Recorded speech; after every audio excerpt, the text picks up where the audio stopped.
छोटे आकाशी लोक का आसमान लाल था, सुर्ख लाल। लेकिन ये कोई सुबह के सूरज की जीवनदायिनी धूप नहीं थी। ये कोई इंद्रधनुष की खूबसूरती नहीं थी। ये किन्हीं टेसू के फूलों का बिंब नहीं था। ये सुर्ख खून की लाली थी जिसने आसमान को ढक लिया था। वो मौत और तबाही का रंग था। नीचे उस लोक का वो सारा विस्तार फैला पड़ा था जिसे कई कई सदियों से इस लोक के वासियों ने सजाया और संवारा था। एक पूरी सभ्यता कुछ घंटों के अंदर अंदर जैसे तबाह हो गई थी। इन्हें देखकर एक बार दिमाग ये सोचने को मजबूर हो जाता है कि क्या कभी शायद डायनासोरों के साथ कुछ ऐसा ही हुआ था जो वे अचानक पृथ्वीलोक से गायब हो गए थे। लाल रंग की रोशनी में सारा का सारा छोटा आकाशी लोक नहाया हुआ था। आसमान से होने वाली खून की बरसात कई घंटों तक चलती रही। जमीन पर गिरने के बाद उस लाल रंग की बारिश ने कुओं में, तालाबों में और वहां के समंदर में भी लाल रंग भर दिया था। इसका असर ये हुआ था कि उस लोक के सारे प्राणी एक अजीब सी ठहरी हुई अवस्था में चले गए थे। सब कुछ वहां थम सा गया था। ये लाल रंग कुछ चीजों को पिघला भी रहा था।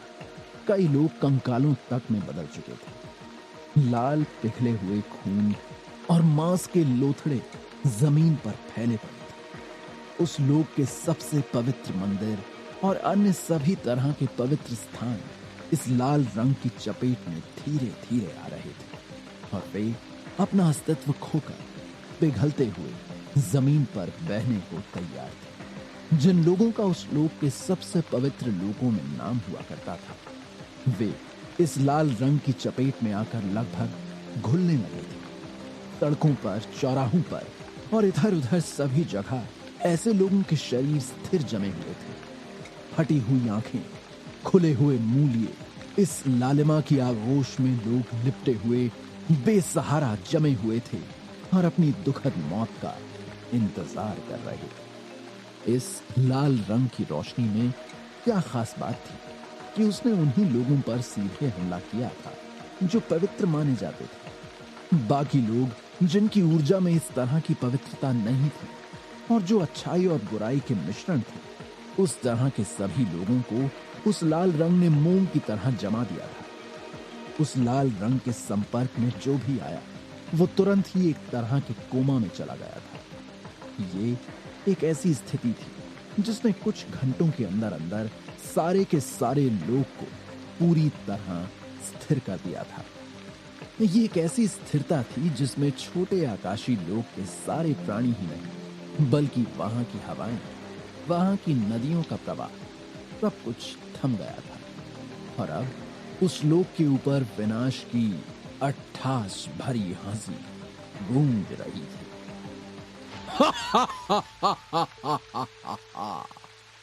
अब ये छोटा आकाशी लोक तब तक इसी तरह थमा रहेगा जब तक सारी दुनिया तक महाविनाश की विनाशी शक्ति का लोहा मानते हुए मेरे आगे समर्पण नहीं कर देगी।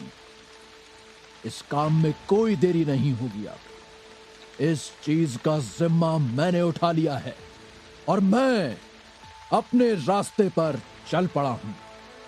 अब ना तो कोई मुझे धोखा देने आएगा और ना कोई मुझे किसी तरह की पट्टी पढ़ाएगा। अब वही होगा जो मैं चाहता हूं। लेकिन ये कमाल की बात थी कि विनाश जो सब भी बोल रहा था उसे सुनने वाला कोई नहीं था। सारा लोक स्थिर अवस्था में था। ये उसे भी पता था, जैसे वो खुद ही अपने आप में खुद को ही ये बातें कह रहा था। वो खुद को ही इस बात के लिए आश्वस्त करना चाहता था कि वो बहुत शक्तिशाली है। वो सोचना चाहता था कि इस लोक की उसने जो हालत की है वैसी कोई और नहीं कर सकता था और वो बहुत खास है। काली ऊर्जा के सभी प्राणियों में उसका स्थान बहुत विशेष है। विनाश अपनी आवाज में जैसे खुद को ये सब बातें याद करा रहा था, क्योंकि कुछ ऐसा हुआ था जिसने उसके इस भरोसे को बहुत बुरी तरह हिला दिया था। वो खुद को शक्तिशाली और महत्वपूर्ण महसूस कराने के लिए अपने आप को ही बधाई दिए जा रहा था। विनाश की आवाज में जिस तरह का घमंड और अहंकार दिख रहा था, उसके पीछे सबसे बड़ी वजह यही थी कि ब्रह्म राक्षस से उसकी मुलाकात इतनी बुरी नहीं रही जितनी वो सोच रहा था। शुरू में ब्रह्म राक्षस ने उसे काफी लताड़ा, इधर से उधर पटका, इस लोक से उस लोक तक उसे इतनी बुरी तरह घुमाया कि विनाश का अपनी सारी शक्तियों पर से एक बार के लिए भरोसा ही उठ गया था। लेकिन फिर उसने इस बात को समझना चाहा कि आखिर ब्रह्म राक्षस चाहता क्या था, और तब उसे समझ आया कि ब्रह्म राक्षस का एकमात्र उद्देश्य यही था कि वो सारे संसार में परिवर्तन करे और आने वाले परिवर्तन का कारण बने। जब विनाश को ये बात समझ में आई तो उसका दिमाग इसे समझने में चकरा गया था। ये बात उसे नहीं समझ आ रही थी कि आखिर ब्रह्म राक्षस क्या चाहता था। उसने साफ साफ ब्रह्म राक्षस से पूछा, सिर्फ परिवर्तन करते ही रहना भी कोई उद्देश्य कैसे हो सकता है? क्या तुम्हारी कोई महत्वाकांक्षा नहीं है? ब्रह्म राक्षस मजाक उड़ाते हुए बोला, नहीं, मेरी कोई महत्वाकांक्षा नहीं, और हो भी क्यों? मैं तुम्हारी तरह कोई ऐसा व्यक्ति नहीं हूं जो किसी बदले के भाव से या अपने लिए काम कर रहा हो।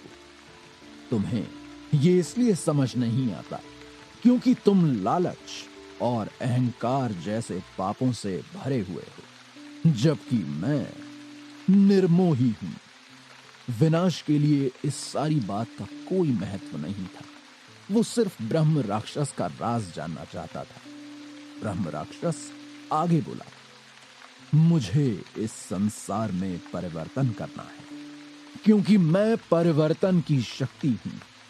परिवर्तन से मेरी भूख मिटती है, चाहे वो काली ऊर्जा की जीत का परिवर्तन हो या काली ऊर्जा के राज के खत्म होने का परिवर्तन, या फिर योग ऊर्जा की जीत। लेकिन जब भी परिवर्तन होता है तो मैं शक्तिशाली हो जाता हूं, मैं महत्वपूर्ण महसूस करता हूं, और मुझे लगता है बहुत लंबे समय के बाद फिर से परिवर्तन का समय आ रहा है। उसमें तुम्हें मेरा साथ तभी तक मिलेगा जब तक तुम्हारे अंदर परिवर्तन करने की शक्ति होगी, और वो शक्ति नहीं रहेगी तो? विनाश ने पूछा। राक्षस हंसा, और अगर वो नहीं रही तो मैं तुम्हारा ही परिवर्तन कर दूंगा। विनाश को यह सुनकर निराशा और नाराजगी महसूस हुई, लेकिन वो राक्षस का कुछ नहीं बिगाड़ सकता था। वो राक्षस को उकसाते हुए बोला, वाह, तो ये एक नंबर की बिन पैंदे की लुटिया वाली बात हुई। मतलब जहां परिवर्तन हो रहा होगा वहां तुम करने वाले के साथ हो जाओगे, चाहे वो इस तरफ से हो रहा हो या उस तरफ से। राक्षस विनाश के करीब आकर बोला, हां, बिल्कुल ऐसा ही है। तुम अपने शब्दों में इसे ऐसा ही कह सकते हो। तुम मुझे इस तरह दोष नहीं लगा सकते, क्योंकि मैं तुम्हारी तरह कोई प्राणी नहीं हूं।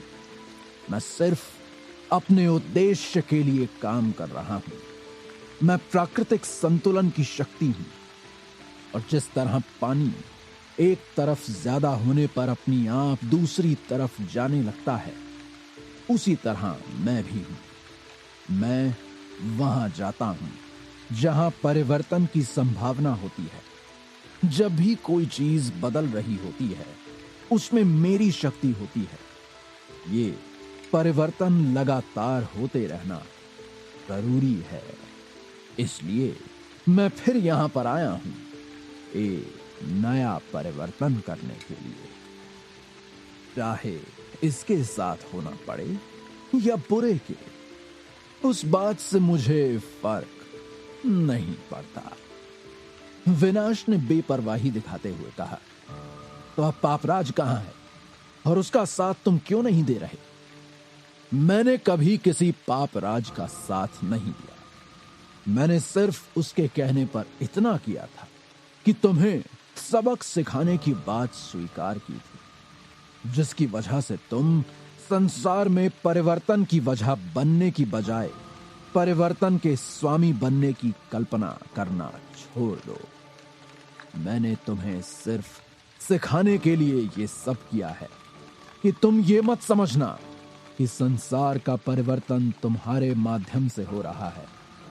तुम परिवर्तन की प्रक्रिया में एक छोटे से हिस्से हो। तुम्हारा होना ना होना मतलब नहीं रखता। तुम विधि के विधान के खेल में एक निमित्त मात्र हो। उससे ज्यादा तुम कुछ नहीं हो जो ऐसा सीना फुलाए घूमते रहते हो। ये कहते हुए ब्रह्म राक्षस अपने विकराल रूप में विनाश के चेहरे की ओर आया और उसकी आंखों में आंखें डालकर गुर्राते हुए बोला, और तुम्हें ये बिल्कुल नहीं समझना चाहिए कि तुम्हारा कोई भी काम परिवर्तन के विधान से बड़ा है। परिवर्तन के विधान से बड़ा कुछ भी नहीं है। जो भी कुछ है वो परिवर्तन के विधान का एक हिस्सा है। चीजें आती हैं और चीजें जाती हैं। तुम भी आए हो और चले जाओगे। संसार में हमेशा ऐसा होता रहेगा। लेकिन जो चीज हमेशा से थी और हमेशा से ही रहेगी वो है परिवर्तन। परिवर्तन होने से ही इस संसार के सारे लोगों की उत्पत्ति हुई है और होती रहेगी। परिवर्तन से वे नष्ट हुए हैं और होते रहेंगे। बहुत से लोग आएंगे और बहुत से मिट जाएंगे, लेकिन परिवर्तन होता रहेगा और नए लोग, नई नई चीजें फिर आती रहेंगी। हाँ, लेकिन इस बार इस लोक का परिवर्तन मैंने किया है। छोटे आकाशी लोक की इस मौत का नाम तो विनाश ही है। इस तबाही पर तो मेरा ही नाम लिखा है। विनाश देखते हुए अविश्वास के साथ बोला, लेकिन यह सुनकर ब्रह्म राक्षस अपने और भी विकराल रूप में आया और उसके प्रकाश से सारा आसमान चमक उठा। अगले ही पल रोशनी की एक तेज चमकार सारे छोटे आकाशी लोक के कोने कोने में फैल गई। विनाश को भरोसा नहीं हो रहा था कि वो क्या देख रहा है। ब्रह्म राक्षस उसके सामने खड़ा हंसते हुए कह रहा था, नहीं, इस पर तुम्हारा नाम नहीं लिखा है, क्योंकि ऐसा कुछ हुआ ही नहीं है। तुम्हारी सारी कोशिश परिवर्तित हो गई है। विनाश की आंखों के सामने छोटा आकाशी लोक पहले जैसा हो गया था। चिड़ियां उड़ रही थीं, लोग बातों में लगे हुए थे, पेड़ लहलहा रहे थे। विनाश की लाल खूनी बारिश के सारे निशान गायब थे, क्योंकि इस संसार में एक ही चीज है जो कभी नहीं बदलती। सत्य सिर्फ एक है और वो ये है कि ये भी बदल जाएगा और ये भी बदल जाएगा। फिर अपनी उसी बात को और भी कई भाषाओं में दोहराते हुए ब्रह्म राक्षस हंसता रहा और उसने अंग्रेजी में भी कहा, This too shall pass. This too shall pass. This too shall pass. अब ब्रह्म राक्षस की इस भयानक हंसी में विनाश को एक तरह की सांत्वना भी मिली थी। उसे ये सोचकर एक राहत पहुंची थी कि ये प्राणी उसका दुश्मन नहीं है। चलो ठीक है कि वो उसका दोस्त भी नहीं है, लेकिन उससे दुश्मनी करना विनाश को बहुत महंगा पड़ता और फिलहाल वो उसके विरोध में काम नहीं कर रहा था।